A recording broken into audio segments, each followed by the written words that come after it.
Hello everyone, welcome back to my channel. Today we are going to discuss about all the 10 units, important topics of all the 10 units of ये सारे 10 के 10 units बहुत important है सारे UGC net aspirants के लिए, क्योंकि paper 1 सबके लिए सेम है, पेपर 1 का सिलेबस सबके लिए सेम है, पेपर 2 सबके वेरी करते हैं, बट पेपर 1 का सिलेबस सबके लिए सेम है और टॉपिक्स भी सेम है, क्वेश्चन टाइप सेम है, तो इम्पोर्टेंट टॉपिक्स सबके लिए सेम होंगे। ठीक है, सबसे पहले देखते हैं हम पेपर 1 के लिए कौन कौन से 10 यूनिट्स हैं और उसके बाद हम इनके मेन हमें फोकस कौन से टॉपिक्स पे कहाँ पे ज्यादा करना है, कौन सी ज्यादा इम्पोर्टेंट रोल प्ले करते हैं वो देखेंगे। पहले 10 यूनिट्स हम देखते हैं। रिपीट, फर्स्ट चैप्टर है टीचिंग एप्टीट्यूड, सेकेंड है रिसर्च एप्टीट्यूड, थर्ड है कॉम्प्रिहेंशन, फिर कम्युनिकेशन, फिर मैथमेटिकल रीजनिंग एप्टीट्यूड, इन लॉजिकल रीजनिंग और DI डेटा इंटरप्रिटेशन। इसमें से हर बार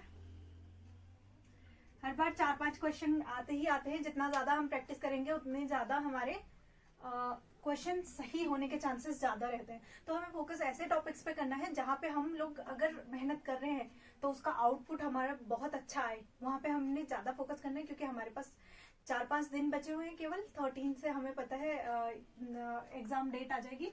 ठीक है, फिर है information and communication, people development and environment in higher education system. इनमें से जो बहुत इंपॉर्टेंट चैप्टर है हमारे, हमने जिन्हें बिल्कुल स्किप नहीं करना है, वो है टीचिंग एप्टीट्यूड, रिसर्च एप्टीट्यूड और कॉम्प्रिहेंशन। कॉम्प्रिहेंशन में हमने प्रैक्टिस करनी है, क्योंकि वेरी करता है कि यहाँ कॉम्प्रिहेंशन में जब हम 10th लेवल में थे, कॉम्प्रिहेंशन अलग लेवल का आता था, क्वेश्चन पूछे जाते थे, उसका लेवल अलग होता था, तो हमें उस बेसिस पे प्रैक्टिस करनी होती थी। नाउ ये नेट का है, नेट का हमें PYQ सॉल्व करने हैं, उसके हिसाब से हमें क्या पता लगेगा कि क्वेश्चन पूछे कैसे जा रहे हैं, उस बेसिस पे हमें क्या करनी है, अपनी प्रैक्टिस करनी है। हमारी जितनी ज्यादा प्रैक्टिस रहेगी उतना एक्यूरेसी हमारी अच्छी रहेगी। ठीक है, नेक्स्ट है कम्युनिकेशन। कम्युनिकेशन में हमने विशेष ध्यान देना है कम्युनिकेशन के बैरियर्स पे। ठीक है, और टीचिंग के मैथमेटिकल रीजनिंग में हमने नंबर सीरीज और लॉजिकल रीजनिंग, ये भी इंपॉर्टेंट रोल प्ले करता है हमारा। ठीक है, बहुत अच्छे से हमने ये चीजें करनी है। लॉजिकल रीजनिंग हमारे बेसिक से आते हैं, जो हम लोग नॉर्मली कर लेते हैं। ठीक है, फिर DI है, DI में हमने बहुत ज्यादा प्रैक्टिस करनी है और इम्पोर्टेंट क्या हो जाता है, DI हमारा बहुत इंपॉर्टेंट है। And information and communication technology.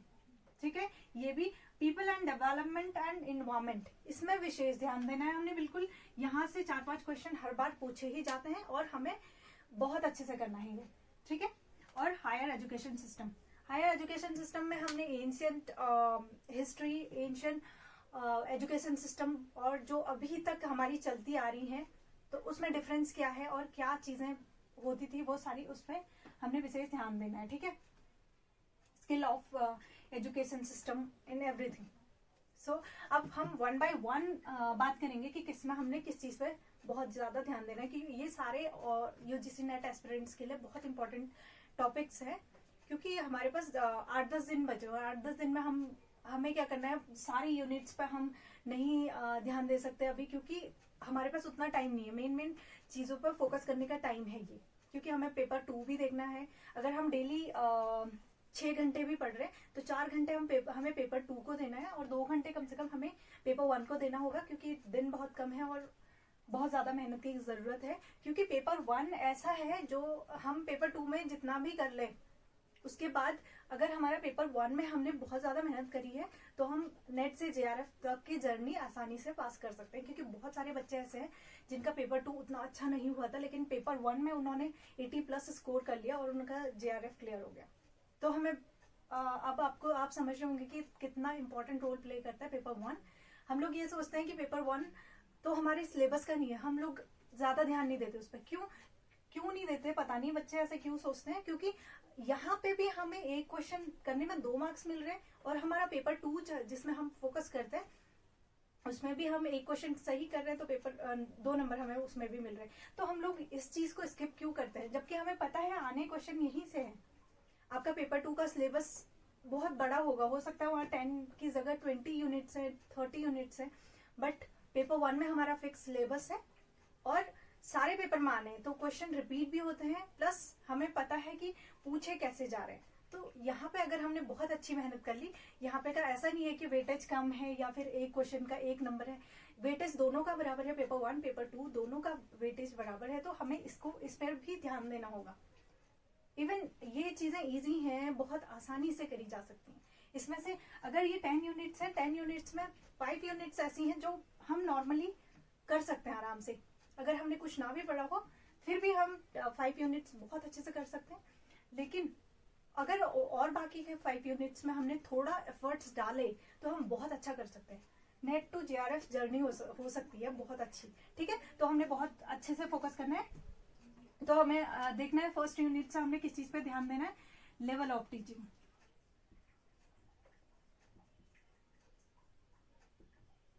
क्या होता है कि हमें पता है कौन कौन से चीजें इंपॉर्टेंट है, कहाँ से क्वेश्चन आ रहे हैं, हर बार रिपीट कहाँ से हो रहे हैं, तो वो चीज को हमने बिल्कुल स्किप नहीं करना है, बहुत अच्छे से उस चीज को करना है। तो यहाँ पे हमने लेवल ऑफ टीचिंग बहुत अच्छे से करना है, ठीक है। फिर आता है रिसर्च। रिसर्च के हमने स्टेप्स पे बहुत अच्छे से ध्यान देना है, और रिसर्च एथिक्स,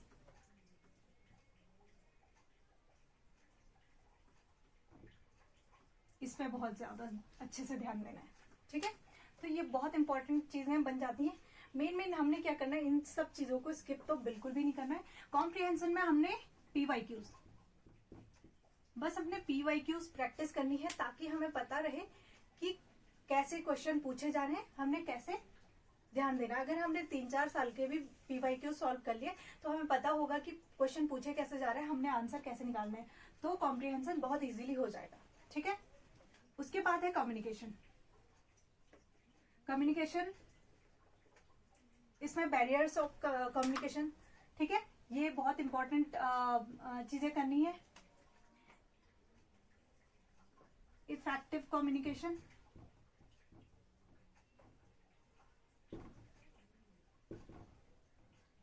इफेक्टिव कम्युनिकेशन, ये इस पर विशेष ध्यान देना है। कुछ इंपॉर्टेंट टॉपिक्स हैं जिनमें हमने विशेष ध्यान देना है, ठीक है। फिर उस मैथमेटिकल रीजनिंग में हमने सीरीज देखनी है, series, number system,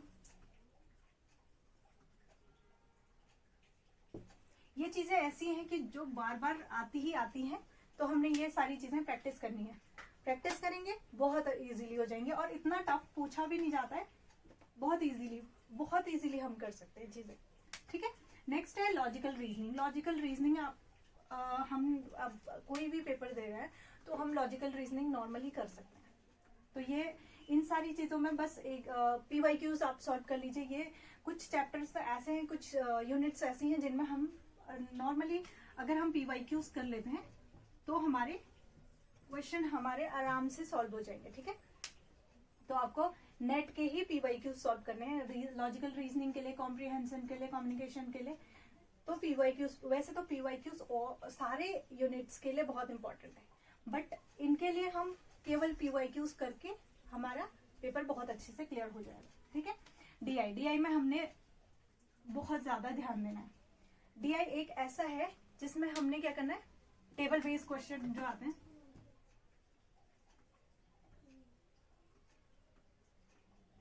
table based question की प्रैक्टिस करनी है।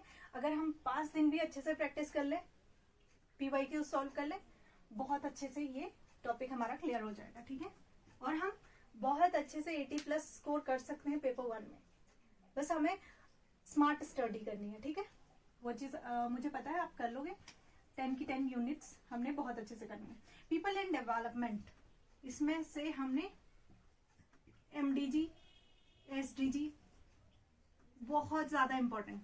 एमडीजी हमें पता है 8 गोल्स थे उसमें, 2015 तक थे, तो वो सारे हमने देखने हैं। कभी कभी ऐसे पूछ देते हैं कि इसमें से 8 नंबर का गोल कौन सा था, 7 कौन सा था, 6 कौन सा था, तो आप प्लेलिस्ट में जाके चेक कर सकते हैं। उसमें इन्वायरमेंट वाले पोर्शन पे हमने पूरा कराया हुआ है। एमडीजी एसडीजी दोनों ही है। एसडीजी में हमारे 17 गोल्स है, और 17 के 17 याद करने हैं एज इट इज, ठीक है। ये कुछ ऐसे टॉपिक्स हैं जो बिल्कुल आपने बिल्कुल याद करने हैं, ठीक है, ताकि यहाँ से क्वेश्चन आए बिल्कुल हमारा गलत ना हो। और अगर हम ये चीजें याद कर लेते हैं, हमारे बिल्कुल गलत नहीं होते, क्योंकि क्वेश्चन डायरेक्ट आते हैं, ठीक है। तो हमें बस थोड़ी सी मेहनत की जरूरत होती है, और बहुत अच्छे से इसमें पॉल्यूशन आपने देखना है, पॉल्यूशन देखना है, वेस्ट मैनेजमेंट रूल्स, ये सारी चीजें देखनी है, इसमें सारी आ जाती हैं। Pollutant, primary pollutant, secondary pollutant, सारी चीजें इसमें विशेष ध्यान देना है, ठीक है। नेक्स्ट हमारा आता है higher education system. Education system में एंशिएंट एजुकेशन सिस्टम,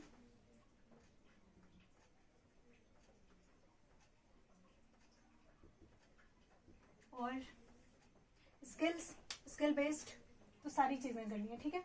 ये बहुत इंपॉर्टेंट चैप्टर्स, इंपॉर्टेंट पार्ट है ये सारी यूनिट्स के। तो इन सब चीजों पे आपने विशेष ध्यान देना है। अगर ये सारी चीजें कर ली तो बहुत अच्छे से हम स्कोर कर सकते हैं और बहुत अच्छे से हमारा पूरा पेपर सॉल्व हो सकता है और हम JRF आराम से क्लियर कर सकते हैं, ठीक है।